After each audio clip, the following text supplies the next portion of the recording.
स्वागत है आपका भारत वॉइस में। बेंगलुरु में विपक्षी पार्टियों की बैठक ने पीएम मोदी और भाजपा के नेताओं की नींद हराम कर दी है।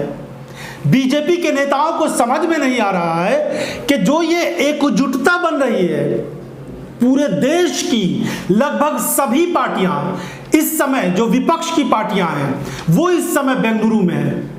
वो तमाम पार्टियां जो राज्यों में या तो सत्ता में है या फिर विपक्ष में बैठी हुई हैं, जिनके कई कई दर्जन विधायक हैं, जिनके कई कई सांसद हैं, वो इस समय बैठकर मंथन कर रहे हैं कि बीजेपी ने देश को जो नुकसान पहुंचाया है, बीजेपी जिस तरीके से सत्ता चला रही है, शासन चला रही है, देश को जितना नुकसान हो रहा है, उसकी भरपाई कैसे होगी और कैसे बीजेपी को सत्ता से बेदखल करके अपनी सरकार लाई जाए।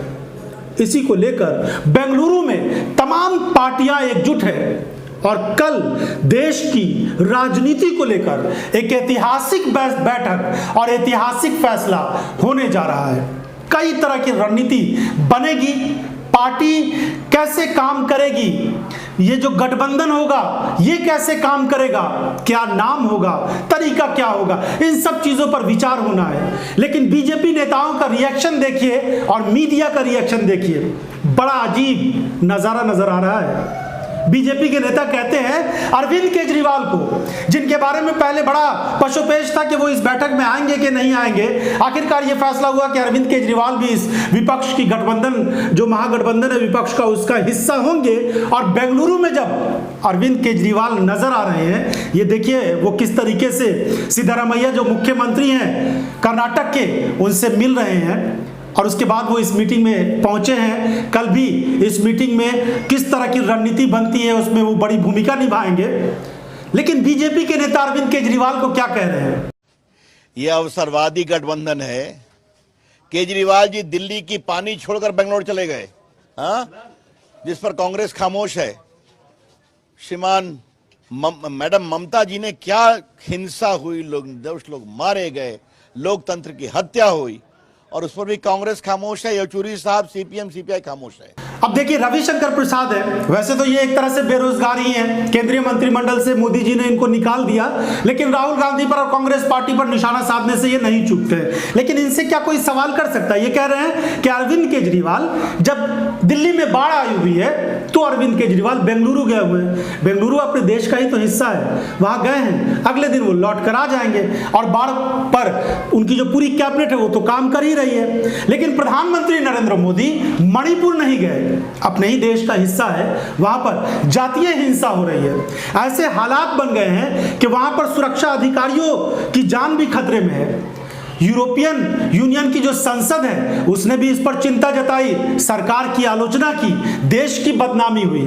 लेकिन प्रधानमंत्री अमेरिका चले गए, मिस्र चले गए, इजिप्ट की मस्जिद में जाकर उन्होंने जो वहां के दिग्गज धर्मगुरु हैं उन लोगों से मुलाकात कर ली।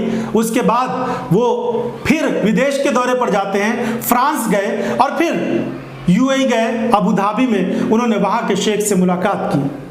तो इस तरीके से प्रधानमंत्री नरेंद्र मोदी भी तो देश के इन तमाम हालात को छोड़ करके, जो जिन पर उनको चिंता जतानी चाहिए था, जिन पर उनको नजर रखनी चाहिए था, मणिपुर में शांति बहाली के लिए उनको काम करना चाहिए था, देश में कई राज्यों में बाढ़ की स्थिति है, उन राज्यों पर नजर बनानी चाहिए था, उन राज्यों की मदद करनी चाहिए, लेकिन वो तो विदेश चले जाते हैं। तो पीएम मोदी की कोई जवाबदेही नहीं है, अरविंद केजरीवाल की जवाबदेही है।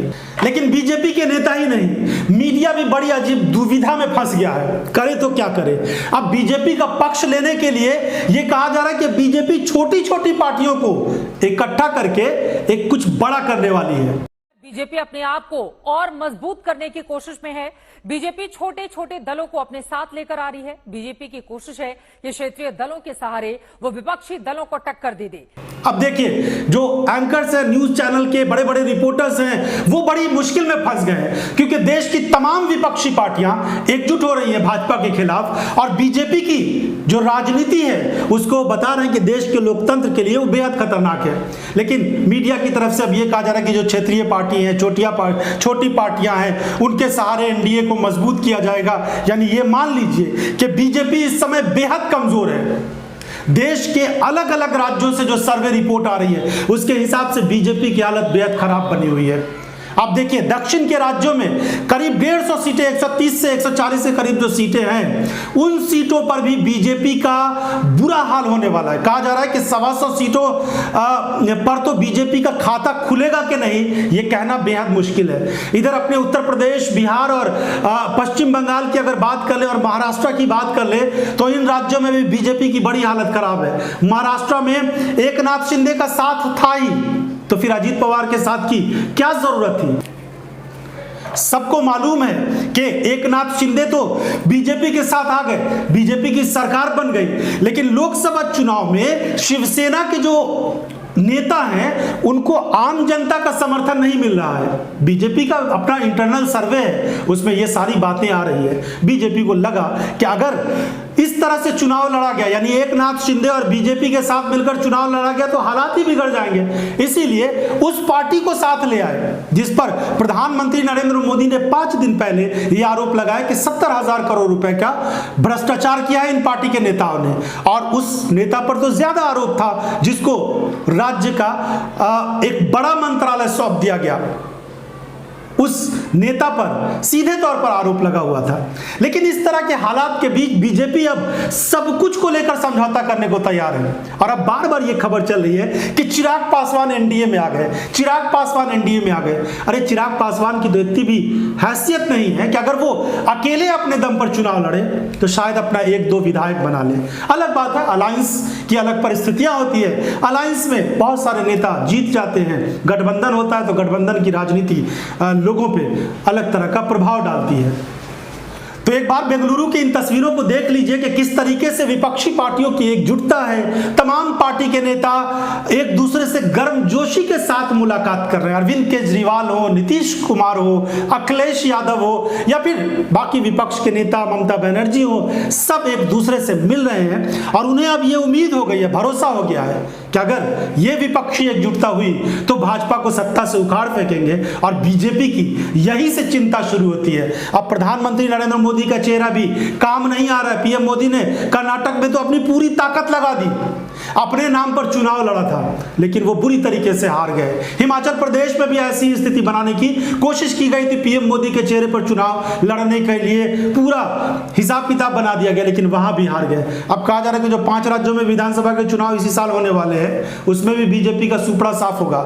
अलग बात है कि लोकसभा चुनाव में हालात कैसे बदलते हैं, लेकिन इन 5 राज्यों में अगर बीजेपी करारी हार का सामना करती है तो फिर समझ लीजिए कि यहीं से 2024 का परिणाम का भी अंदाजा मिल जाएगा। इसीलिए बीजेपी के नेता और जो गोदी मीडिया है वो बुरी तरीके से डरा और सहमा हुआ है।